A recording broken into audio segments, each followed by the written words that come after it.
Hey guys, Darren Golden, Golden Solar. Welcome to another episode of The Green Stuff.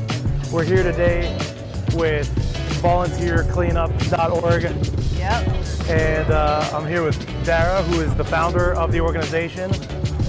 And Dara, this is really cool. We've got about 35 people here cleaning up. We're fully geared up. We've got gloves, we got buckets, we got pickers. Yeah, so Dave and I co-founded the organization together. We live in Miami Beach and we love to be on the water. We live right on Biscayne Bay. We spend our weekends like good Miamians, paddleboarding, kayaking, and we couldn't help but noticing so much trash. Right. So little by little on our own, we'd start picking up the trash, putting it in the kayak, organizing small groups. And one day Dave comes home and I can see him, off the balcony, and his kayak is like overloaded, trash. And I just thought to myself, all right, we either need to get him a bigger boat, or we need to get him a lot more help. Right. So we started really just organizing informally, and every time we would do a cleanup, inevitably somebody would say, when's the next cleanup? How do I get involved? How do I get involved? Or my buddy John, he does this over there in this neighborhood. And so we realized very quickly there were a lot of people who were interested in doing this, but there was no way to connect the dots. And so we built the website volunteercleanup.org as a central place where people can either find a cleanup or organize their own. Got it. I love it because, what you realize is that the limited resource is not people that are willing and able to go on cleanups. The limiting thing there was the organization. Exactly. This is a neighborhood or a street cleanup, which most people don't really associate as like a beach cleanup, but this is actually the source of all of the trash in the waterways. Days like today, when it's windy, we can find a storm drain like right over there. If you probably peek your head in there, there's all kinds of trash in that storm drain, especially since it rained yesterday.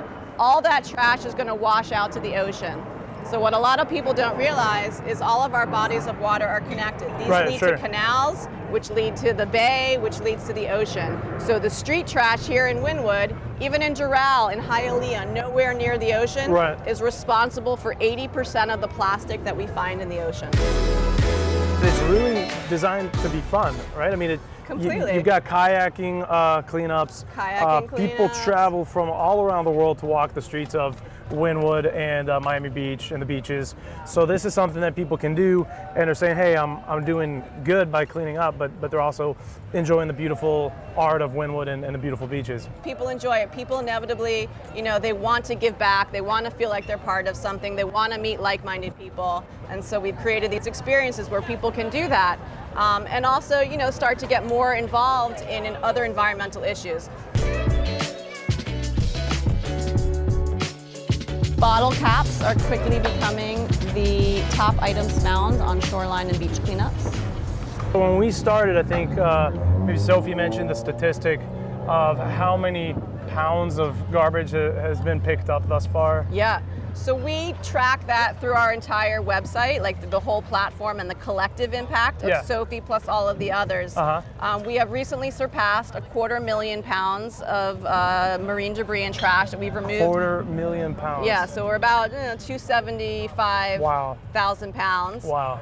And that is from about 1,500 individual cleanups. Wow. 1,500 cleanups. Cleanups, wow. Yeah. So Sophie does them, for example, once a week, right? So she probably does 50 a year, and so we're doing a couple of hundred every year, across the various organizers. So like I said, there's about 2 to 6 every single weekend here in South Florida. Right.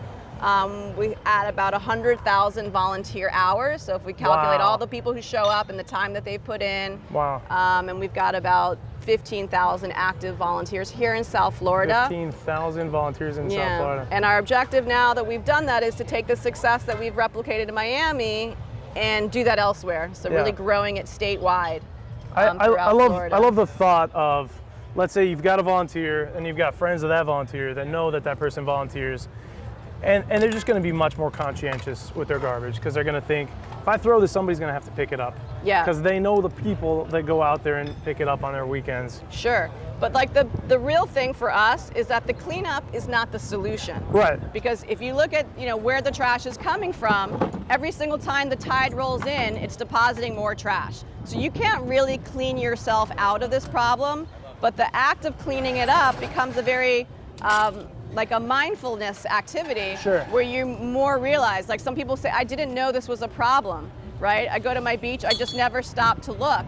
And I can't believe how much trash there is. And wow, these are all things I use every day. The straw, Yeah. you know, the fork, Right. maybe I cannot use those things. So we really use the cleanup experience as a way to open the eyes of people. We want them to have a shocking experience. Also an exercise in mindfulness. And Exactly. And that the experience hopefully, you know, is the catalyst for behavior change. Even the volunteers who already come to clean up, what can they do in their personal lives first, and then how can they influence others around them?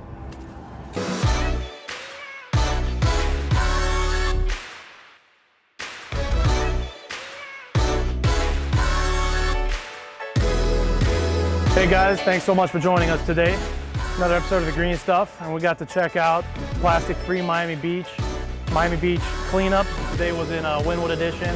We got 600 plus pounds of garbage, so this is amazing, and we're so excited about the work that everybody's doing here. Thank you so much. Thank you. guys. Thanks for coming. Thanks for being with us. Absolutely.